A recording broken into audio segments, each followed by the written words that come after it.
welcome to episode 69 of the People's History of Ideas podcast. This episode, I want to share an article that I published a few years back. A number of listeners have been in touch and said that they would really like it if I could integrate in some more episodes about the Latin American dimensions of global Maoism. While I'm still trying to figure out how to do that in an ongoing way that wouldn't slow down our progress through the Chinese Revolution too much, I thought that in the meantime, I would share this article, which I've been meaning to share anyways. It's been about a year since I shared one of my articles on the podcast, so I guess it's about time. The article is titled Secret Agent for International Maoism, José Venturelli, Chinese Informal Diplomacy, and Latin American Maoism, and was published in the academic journal Radical Americas. Naturally, because this is an academic article, this episode will be a bit more academic in tone and content than I try for in a normal podcast episode. Also, the actual article has citations and is on the website, peopleshistoryofideas.com, and also on whatever website University College London Press, the publisher of Radical Americas, is using these days to host old issues of Radical Americas. And there's some discussion of sources and other issues in those endnotes. So if you want to go a little deeper into the episode or check up on where I'm getting my information, go on over to peopleshistoryofideas.com and have a look. All right, the article starts with a short abstract, which I think will probably be helpful for you listeners as well. The Chilean artist José Venturelli was a supporter of Maoist China. This article, a brief political biography of Venturelli, shows how he acted on behalf of the People's Republic of China's informal diplomacy among Latin Americans and worked to promote Maoist politics among Latin American revolutionaries. The article also advances the hypothesis that Venturelli represents an archetype of the sort of international actor who was key to the globalization of revolutionary politics during the long 1960s. Okay, I'm going to read off the subheadings which divide this article just because that will help guide your listening. So this is the introduction. When Salvador Allende first met the Chilean artist José Venturelli in 1954, they were both in Beijing. Allende had been on a trip to the Soviet Union and at the last minute added a side trip to China to his itinerary. Venturelli, resident as an artist in China since 1952, formed part of the welcoming party for his compatriot. Despite their serious political differences, Allende was to emerge as a global representative of the possibility of a peaceful road to socialism, while Venturelli quietly advocated armed struggle. They quickly struck up a friendship, which they would renew as their paths continued to cross in Chile and Cuba over the next 2 decades. Allende's burgeoning Sinophilia and continuing ties with Venturelli eventually led him to become an honorary president of the Chile-China Cultural Association, founded in 1952 by Venturelli and the poet Pablo Neruda, and as president of Chile, to offer Venturelli the ambassadorship to China. Venturelli had to decline. He was too busy preparing for armed struggle in Chile, and, in any case, unbeknownst to Allende and all other Chileans, aside from the top leadership of the Maoist Partido Revolucionario Comunista, or Revolutionary Communist Party, he was a member of the Chinese Communist Party. José Venturelli, as an acclaimed artist, international promoter of Maoism, and advocate of armed revolution in Chile, is both a fascinating figure in his own right and illustrative of a type of person who played a key role in globalizing revolutionary ideologies during the 1950s, 60s, and 70s. Without the international circulation of key figures who worked to promote ideas originating in one place, China, Cuba, the Soviet Union, the USA, etc., in the hopefully fertile soil of other places, the ideological and cultural aspects of the Cold War and the 1960s would have been decisively less global. Venturelli worked hard at promoting Maoism in Latin America over the course of 2 decades, but in this he was not unique.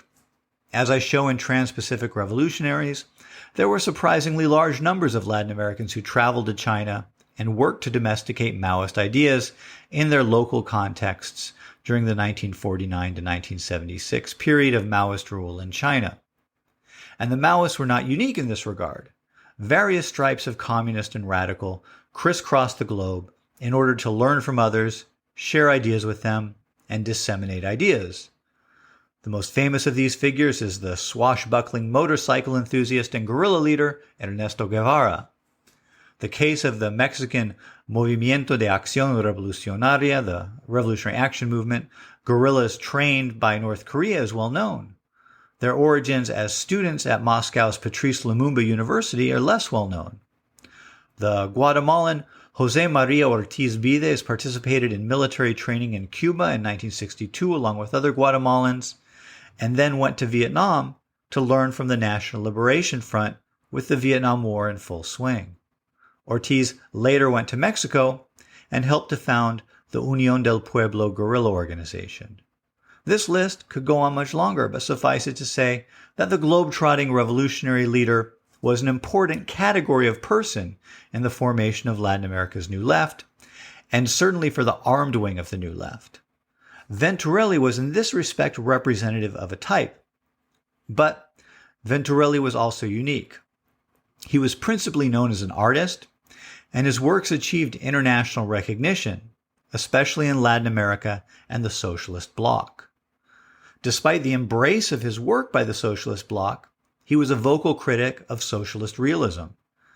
He mixed easily with many different classes of people, as artists often must in order to support their work. Venturelli's engagement with the People's Republic of China was sustained from his first visit in 1952 until his death in Beijing in 1988.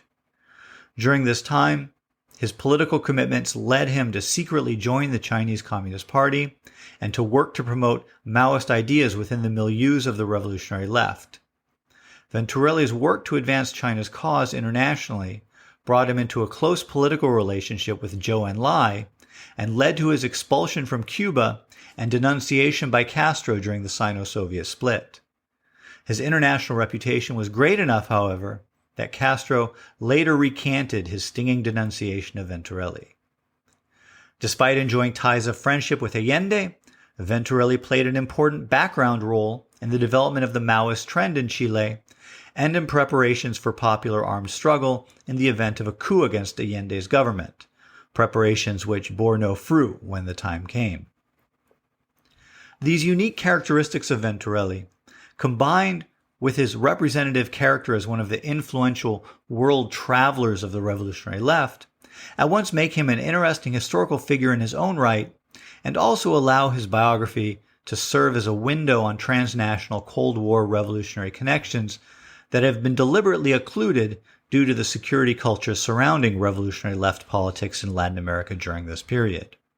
While the deliberately sparse documentary record of the political side of Venturelli's life means that many interesting details are probably lost forever, a combination of documents held by the Fundación José Venturelli in Santiago, several oral histories, and 2 short biographies of Venturelli's artistic life allow us to reconstruct key aspects of Venturelli's political life in a way that deepens our understanding of the complex, transnational character of Latin America during the Cold War.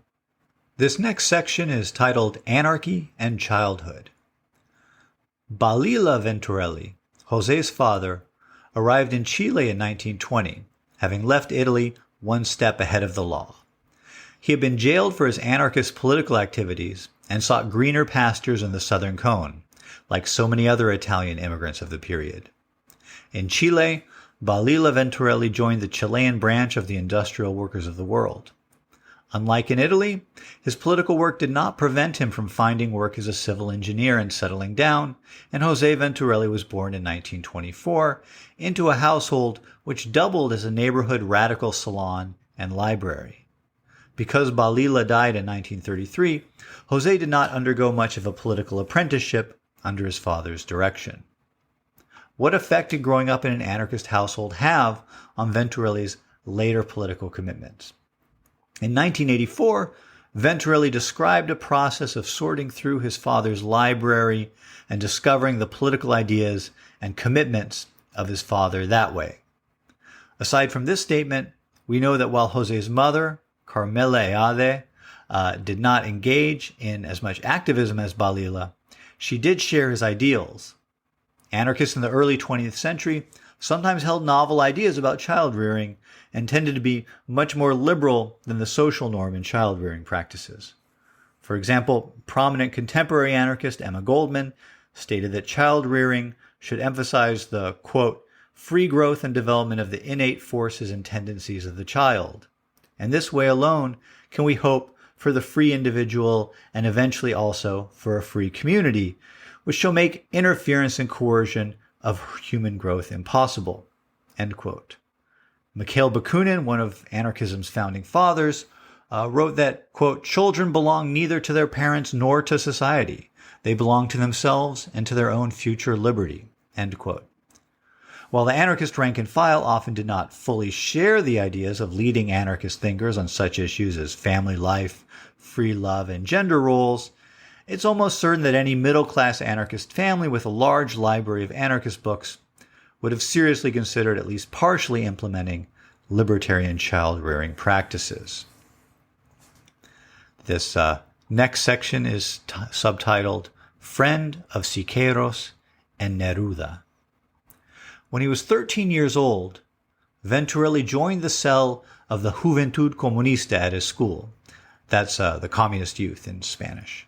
The Instituto Nacional, National Institute, and became a founding member of the Alianza de Intelectuales para la Defensa de la Cultura, or the Alliance of Intellectuals for the Defense of Culture. Pablo Neruda founded the Alianza upon his return from Europe, where he had been Chilean consul in Spain and had sided with the Republicans in the Civil War. Upon his return to Chile in late 1937, Neruda worked with the Communist Party. He didn't formally join the party until 1945, although in Spain he had already allied with the communist faction of the Republican forces. Neruda was appalled by the massive support he found for fascism in Chile, especially among German immigrant communities. In his autobiography, he describes walking through a village in southern Chile under forests of flags bearing the swastika. The Alianza was formed as part of a cultural counteroffensive against fascism and war. For young communists like Venturelli, however, the counteroffensive was not merely cultural. Street battles with Chilean Nazis were a regular feature of communist youth activism, necessitated by Nazi assaults on buildings associated with the left, such as the headquarters of the Student Federation. Combat with Nazis was an extension of a wave of street violence between pro-Falangist and pro-Republican Chileans. The Spanish Civil War, the rise of fascism in Europe, and World War II were central aspects of Venturelli's early politicization. Political radicalism also influenced the student body at the Escuela de Bellas Artes, the School of Fine Arts, where Venturelli began taking night classes when he was 14 and later became a full-time student, and eventually a delegate from the school to the Student Federation. The traditional curriculum of the school emphasized the importance of European and particularly French art. It was called the Paris School, the Escuela de Paris, and derided the idea of rooting art in Latin American themes. Influenced by the radicalized political climate and Mexican muralism, the student body divided between defenders of the traditional curriculum and those inspired by muralism who wanted art to be both politically engaged and rooted in domestic themes and aesthetics. Venturelli's study of muralism advanced greatly during his nearly year-long apprenticeship with David Alfaro Siqueiros, the Mexican muralist, in the southern Chilean city of Chillán. In 1939, Chillán had suffered a major earthquake, and as part of the relief effort, Mexico funded the rebuilding of a school. Siqueiros had been jailed in Mexico for his participation in the assassination of the exiled Leon Trotsky in 1940. Neruda, in his capacity as consul general in Mexico City, arranged for Siqueiros to be given a visa and released from prison in order to paint a mural at the rebuilt school. Venturelli was one of two assistants for Siqueiros, the other being the Colombian Alipio Jaramillo, during the project. The experience of working closely with Siqueiros, who was a communist and veteran of the Spanish Civil War, elevated the status of the 17-year-old Venturelli, both as an artist and as an emerging member of a global network of intellectuals aligned with international communism. During the years between 1942, when the mural in Chilean was finished, and 1950, Venturelli's reputation as an artist grew, with international exhibitions in various Latin American countries. His best-known works from this period are his illustrations for the 1946 edition of Pablo Neruda's Alturas de Machu Picchu section of his Canto General epic. That's the heights of Machu Picchu section of the Canto General. Having established his reputation in Latin America at the end of 1950, Venturelli traveled to Paris, where he hoped to arrange an exhibition of his work with the aid of Neruda, who had established himself there in exile after González Videla, the president of Chile, banned the Communist Party. Venturelli's hopes were disappointed, however. Fearing expulsion at any moment, Neruda left France not long after Venturelli's arrival, leaving Venturelli as the caretaker for his house. Although Venturelli's hopes for furthering his artistic career in Europe were frustrated, the moment was propitious for his further involvement in the cause of international communism. In the summer of 1951, Venturelli was invited to join the Chilean delegation to the World Youth Festival in East Berlin. The World Youth Festivals, held every few years beginning in 1947, began as a celebration of internationalist unity among communists and fellow travelers, mainly youth, from around the world. Especially in the aftermath of the World War, the festivals had the character of celebrating the massive expansion of the socialist world from just the Soviet Union and Mongolia before World War II to then encompassing a large portion of the Earth's surface after World War II. And the festivals were infused with a tremendous optimism about defeating imperialism and attaining a communist future. The presence of artists and intellectuals aligned with the socialist bloc was a major feature of these festivals. Notable guests at the Berlin Festival included Neruda, Jorge Amado, Nicolás Guillén, Luis Cardosa y Aragon, Carlos Luis Fallas, Paul Robeson, Bertolt Brecht, John Hartfield, Cándido Portinari, and Nazim Hikmet. Neruda was personally acquainted with many leading artistic and political figures, and Venturelli remembered Neruda as being generous in introducing him around and sharing personal connections. Here's a quote that's come down to us from Venturelli. Neruda was in contact with the great intellectuals, and he was very generous with his person, his time, and also his friends. He didn't keep friendship secret like his own personal property. This next section is titled "A Maoist Peace Activist?" The Youth Festival in Berlin was followed up by a meeting of the World Peace Council in Vienna in November 1951. Many of the prominent intellectuals who had attended the festival were invited to Vienna, including Venturelli. The conference in Vienna and the activities of the World Peace Council more generally were part of the peace offensive of the socialist bloc. The peace offensive was a strategic initiative initiated by the Common Forum in 1949 in order to build global political resistance to U.S. aggression against the socialist countries during the early years of the Cold War. It was conceived in the following terms. This is a quote. There are now large-scale, powerful peace campaigns in capitalist countries. Those participating in these campaigns represent all kinds of people, including petty bourgeoisie and even capitalist elements. Although such campaigns are not socialistic in nature, they are against imperialism, the deadly enemy of the working class. The development of such campaigns is undoubtedly helpful to the liberation of the working class. Therefore, the Communist Party must participate in and lead such peace campaigns." End quote. For the Soviet Union, this effort was meant to slow down the development of the U.S. atomic program and gain time to build up its own nuclear program. For the People's Republic of China, the peace slogan also implied acknowledgement of the Chinese Communist Party as the legitimate government of China by the capitalist countries, because the contention by the United States that the Taiwan-based Republic of China was the legitimate government of all of China implicitly carried a threat of war. In Vienna, delegates from the Chinese People's Committee for Defending World Peace extended an invitation to Venturelli to visit China and participate in the preparations for the upcoming Asia-Pacific Peace Festival to be held in Beijing in October 1952. Venturelli arrived in China in March, and something clicked. In fact, it was a confluence of factors: artistic, political, and personal. Artistically, Venturelli was aesthetically drawn to traditional Chinese art forms, but he was also attracted to the artistic freedom that he found in China. During the months that Venturelli spent in the Soviet Union before coming to China, and during a second visit in 1954, he was disappointed by the stagnant art scene that he found.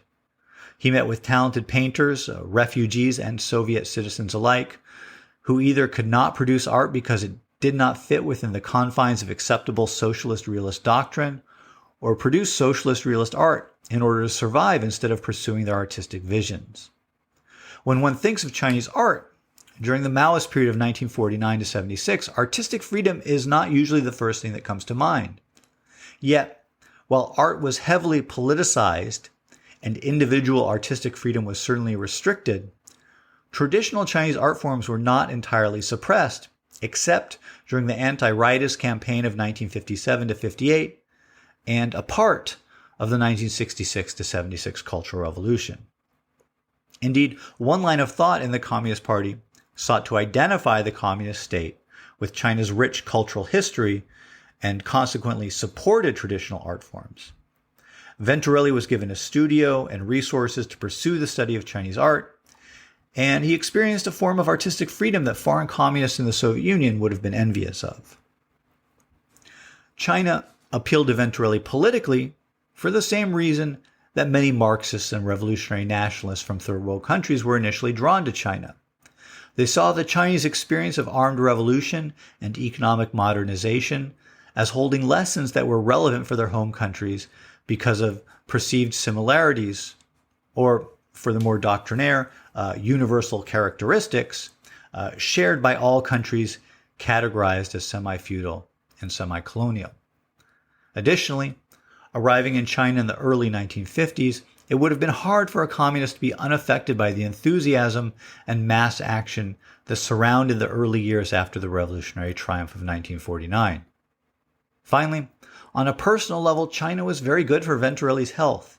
He suffered from chronic lung disease, and the acupuncture treatments that he received in China worked wonders for him, leading him to prefer Chinese medicine to Western medicine for the rest of his life. Whatever the relative weight of the artistic, political, and personal factors that led Venturelli to become an instant Sinophile, he accepted a position as permanent guest of the Peace Committee, and in 1954 was given a professorship in fine arts at Beijing University. In his capacity as an activist for the World Peace Council in Beijing, Venturelli often played the role of unofficial Chinese diplomat to visiting Latin Americans. It was in this capacity that he met Salvador Allende in 1954. Venturelli returned to Latin America at the end of 1952, returning to China in early 1953, and again in 1956, returning to China that same year. During both of these trips to Latin America, Venturelli was occupied with major tasks on behalf of China's informal diplomacy. In 1952, he founded the Chile-China Cultural Association, the first of a number of friendship societies that China helped Latin American Sinophiles and Maoists to form in order to advance the aims of Chinese informal diplomacy and, in some cases, propagation of Maoist doctrine. During the 1956 trip, Venturelli gave a series of 3 talks on Chinese art and the Chinese Revolution at the Casa Nacional de Teatro and the Mutualidad de Egresados de Bellas Artes in Buenos Aires, thus the National House of Theater and the club of people who've graduated from the School of Fine Arts in Buenos Aires. These talks were titled Chinese Painting Yesterday and Today, Experiences of a Chilean Painter in China, and Some Problems of the Chinese Language.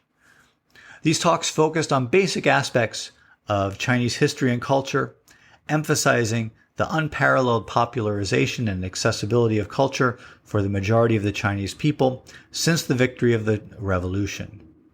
Venturelli discussed the shared histories of Latin America and China in being oppressed by imperialism and repeatedly implied the universality of various lessons of the Chinese Revolution as a revolution against imperialism and semi-feudalism for countries that could be similarly characterized. He characterized the revolutionary process itself as an impetus to culture. Quote, "Some years ago, I was accompanying a Latin American intellectual visiting the house of a great Chinese scholar. Inevitably, the conversation turned to general questions, and my friend asked, 'What has been the greatest contribution of the Chinese people to culture?' To which our scholarly friend answered without hesitation, 'The Chinese Revolution.'" Venturelli's official status as a leader of the World Peace Council was a convenient reason for him to be in Beijing and to meet with visitors from abroad, particularly Latin Americans. It made it unnecessary to explain his presence and allowed his time spent with visitors to have an informal character, in contrast to the formal manner of official Chinese receptions. For the Chinese, Venturelli was an ideal person to fill this role, a gregarious intellectual with wide-ranging interests who had already established his own reputation and enjoyed his own broad set of contacts among progressive intellectuals in Europe and Latin America. Compared to his diplomatic duties and artistic production, the tasks that he actually performed for the Peace Council were not particularly time-consuming. This was similarly the case for other permanent guests of the Peace Council, including Rewi Ali from New Zealand, Ahmed Kher from Sudan, and Saionji Kinkazu from Japan. While he was formally a peace activist, Venturelli is really most accurately conceived of as a part of China's informal diplomacy apparatus. This next section is titled Cuban Interlude. After the triumph of the Cuban Revolution at the beginning of 1959, Venturelli lost little time in arriving in Havana with his family. The Cuban government put him on salary, and he began working at a prodigious pace, creating 3 major murals in Havana during the early 1960s and many smaller works. Despite a very active commitment to art at this time, Venturelli continued his early political activities as well, publicly functioning as an artist and peace activist, but advancing China's efforts at informal diplomacy. His household functioned as a salon for Latin American intellectuals, and even members of Cuba's government who supported the policy of spreading armed struggle throughout Latin America. Ernesto Guevara was a frequent guest in the Venturelli home. From the standpoint of Venturelli's political commitments, his time in Havana was a natural extension of the role that he had been playing in Beijing during the 1950s. This does not mean that his enthusiasm for the Cuban Revolution in the early 1960s was cynical. Rather, his enthusiasm was similar to that of the Chinese Communist Party in general. The party warmly welcomed the triumph of an armed anti-imperialist revolution. The victory of the Cuban Revolution seemed to bear out Chinese theses about the validity of armed struggle as a path for revolution in Asia, Africa, and Latin America, and was utilized as an ideological cudgel against the Soviet Union's advocacy of the peaceful transition to socialism in the escalating polemics surrounding the Sino-Soviet split, which began in 1956 and led to a full rupture in the alliance in 1964. Venturelli undoubtedly reveled in being at the center of a vibrant scene in which revolutionary intellectuals flocked from around Latin America to Havana to check out what was going on and contribute to the revolutionary process. Yet within this context, Venturelli also worked consciously and deliberately in conjunction with the Chinese embassy, which was established in 1960, to maximize the political gains for China and the international political trend that China represented within this context. In his capacity as a member of the World Peace Council, Venturelli continued to travel to international peace conferences, including one in Mexico and another in Guinea. In Cuba, he arranged for the Chinese embassy to finance trips to China for Latin American intellectuals who became interested in China through their association with Venturelli. One example was the Mexican artist Andrea Gomez, who had won national recognition in Mexico during the 1950s for her linoleum prints, La Niña de la Basura, the Girl of the Garbage, and Madre contra la Guerra, Mother Against War. In the early 1960s, Gomez went to Cuba to paint murals. Venturelli communicated his enthusiasm for socialism in China, and when Gomez asked about visiting China, he passed along her request for an invitation to visit China to the Chinese embassy in Havana. This led to Gomez visiting China for 2 months and was a prelude to her later support for Maoists in Mexico.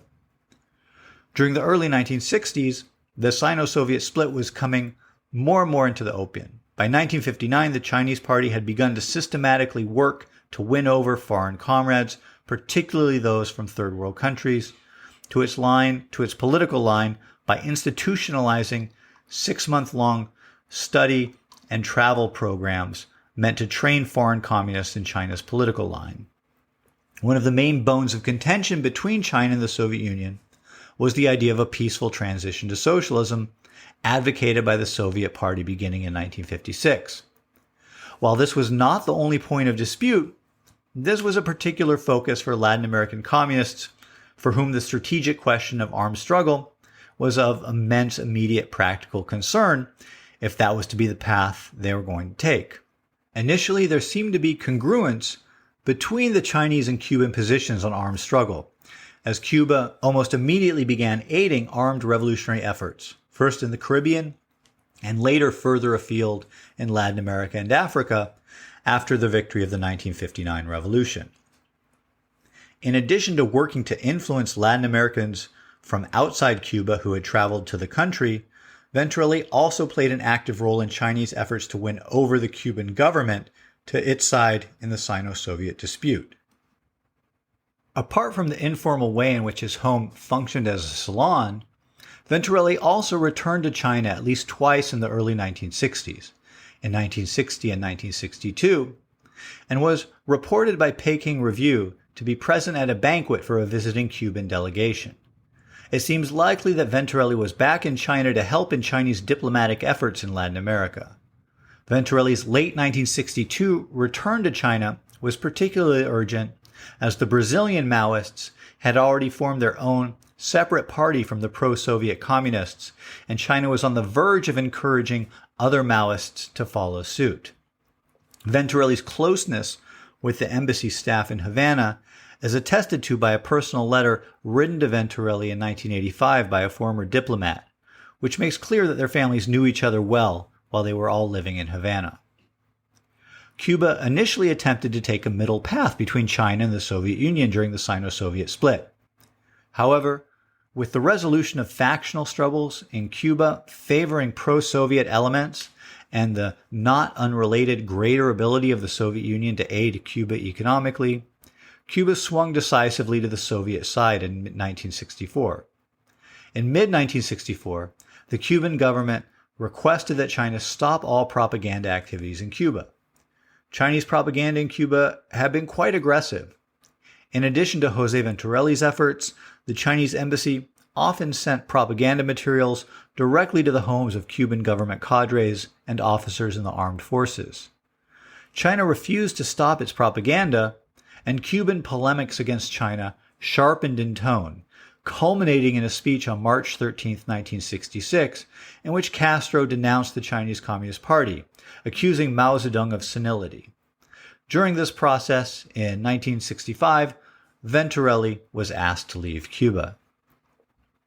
All right, this next section is titled Chilean Revolutionary. Venturelli learned of his expulsion from the Chilean Communist Party in November 1964 by reading about it in the newspaper El Siglo while he was in Havana. Between his 1965 expulsion from Havana and the 1973 coup in Chile, Venturelli split his time between China and Chile, dedicating himself to his art and to the promotion of Maoist politics in Chile. By November 1965, Venturelli was back in China and was present in Shanghai for a series of events marking the 80th birthday of American communist Anna Louise Strong. At one of these events, Mao Zedong and his wife, Jiang Qing, presided over a dinner where Mao discussed the importance of Yao Wenyuan's recently published criticism of the play Hai Rui Dismissed from Office, which was the opening salvo of the Great Proletarian Cultural Revolution. A central theme of Mao's informal talk with the foreign friends of China who made up most of the audience present at this birthday dinner was the importance of China taking up the mantle of global leadership in the international communist movement and how the factional disputes between pro-Chinese and pro-Soviet factions within the world's communist parties had not gone favorably for the Chinese. In 1965, Venturelli had moved back to Beijing with his wife, Delia, and his 14-year-old daughter, Paz.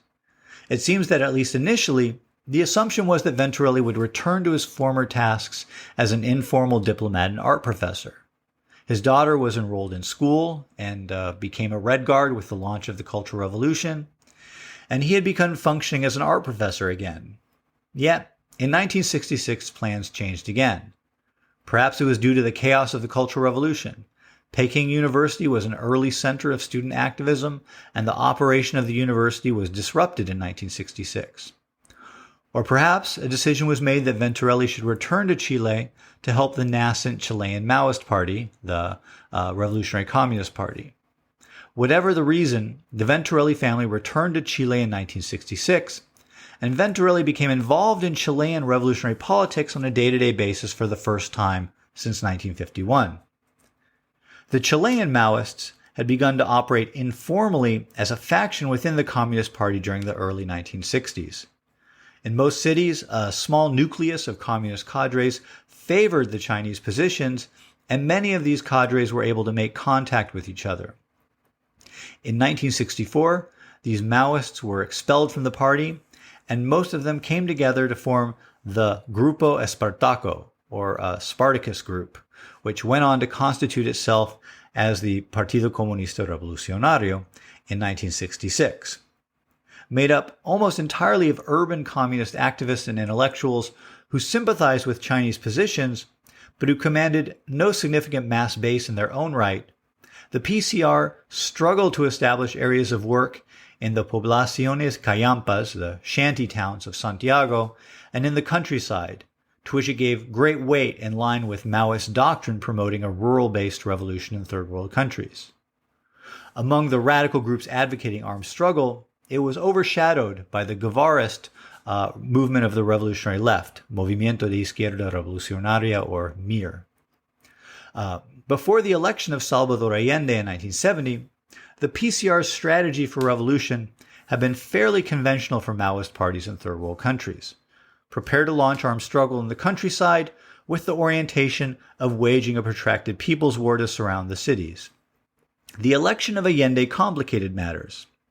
Allende was indisputably a president of the left and had the support of the workers and peasants who the PCR saw as a base for revolution. The leading intellectuals of the PCR had long-standing comradely relations with Allende. Yet, one of the fundamental principles to which the PCR adhered was that a peaceful transition to socialism would be impossible.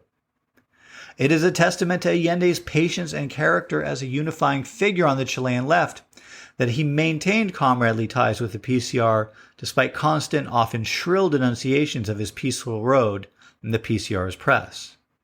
The adjustment that the PCR made in its revolutionary strategy was to declare that a counter-revolutionary coup was inevitable, and therefore it agitated for Allende to arm the masses who supported him. As Allende did not do this, the PCR also went ahead and tried to organize its own forces and what small mass base it worked with to arm themselves to defend the regime in the event of a coup. Despite these preparations, armed resistance did not materialize on any significant scale when the time came.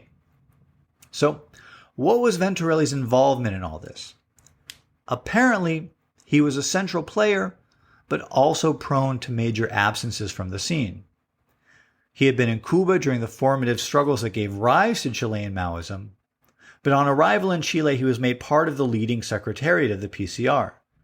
In that capacity, he played an active role in propagating the PCR's line and in preparations for armed struggle in Chile, as well as efforts to extend aid to armed groups in other Latin American countries. Because of the nature of this sort of activity, it is hard to elaborate on day-to-day details of the work. Still, we have reliable testimony that Venturelli was an active participant. Certainly, his artistic productivity, always prodigious, fell off during this time due to his political commitments, which must have been more hands-on and practical than the sort of informal diplomatic tasks he had been used to in China and Cuba. Despite his role in the PCR Secretariat, he was also prone to absences that would not have been tolerated from most other militants. He was an artist after all, and he had exhibitions in Mexico, China, and Oceania in 1970, 72, and 1973. He also spent time in China in 1971. It seems highly coincidental that he began traveling back to China regularly in 1970, the year that Allende was elected and Chile gave diplomatic recognition to China.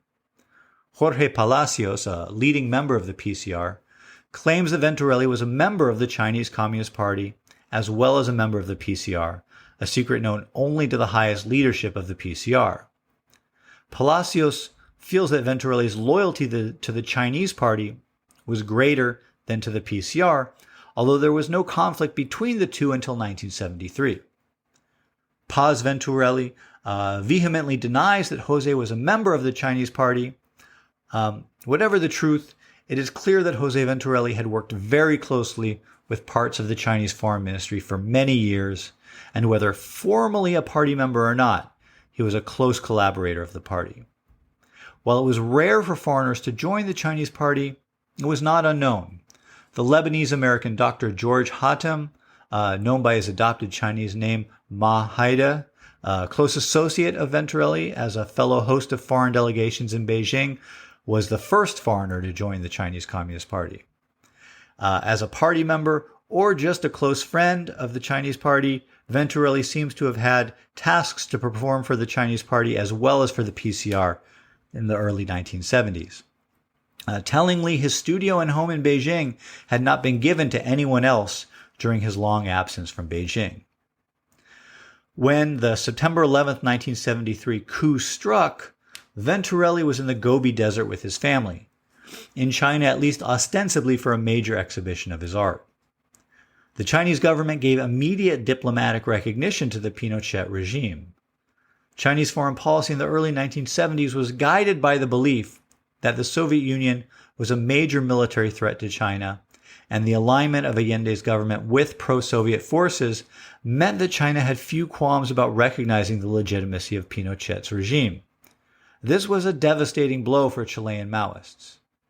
However, once he was established in exile in Geneva in 1974, Venturelli made a public statement explaining that the Chinese government had to recognize Pinochet for reasons of state. A statement of this sort is inexplicable had Venturelli not been under some sort of party discipline or felt compelled for some reason to make a statement that he must have found difficult. A delegation from the PCR which did not include Venturelli held a bitter meeting with representatives of the Chinese Communist Party in Beijing in 1975, and in 1977 released a public letter denouncing the Chinese government for recognizing Pinochet. Venturelli returned to China briefly in 1975 for medical treatment to find that his home and studio had been ransacked by Red Guards. When Venturelli returned to Geneva, he rededicated himself to his art full time.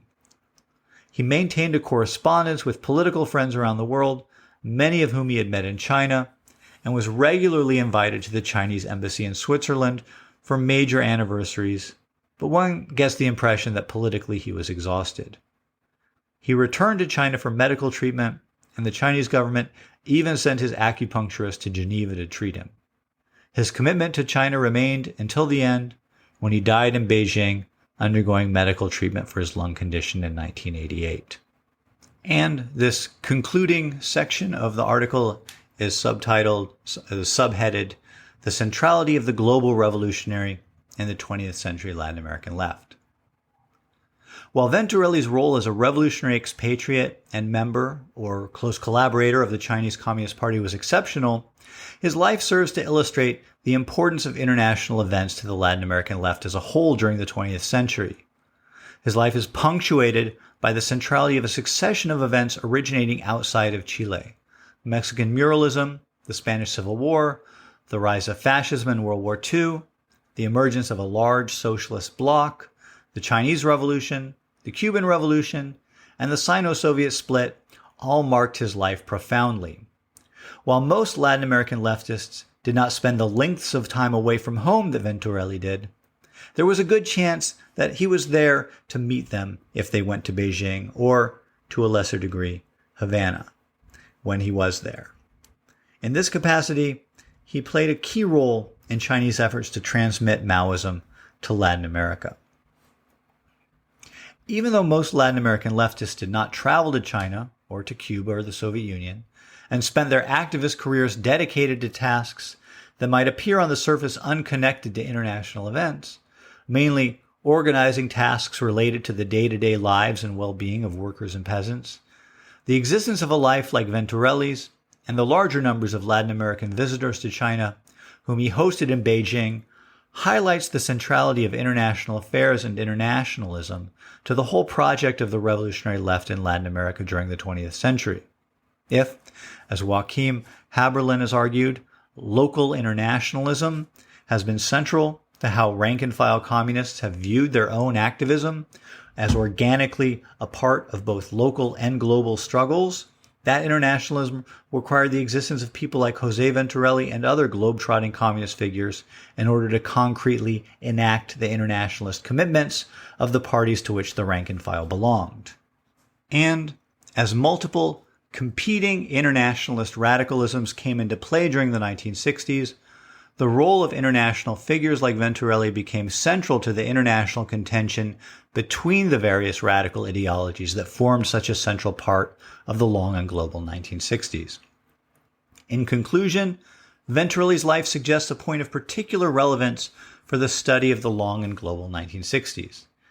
The example of Venturelli's political life suggests the existence of other internationalist figures who might be even harder to pin down in the historical record because they, like Venturelli, were involved in secret political activities, but, unlike Venturelli, were not well-known figures in some other field.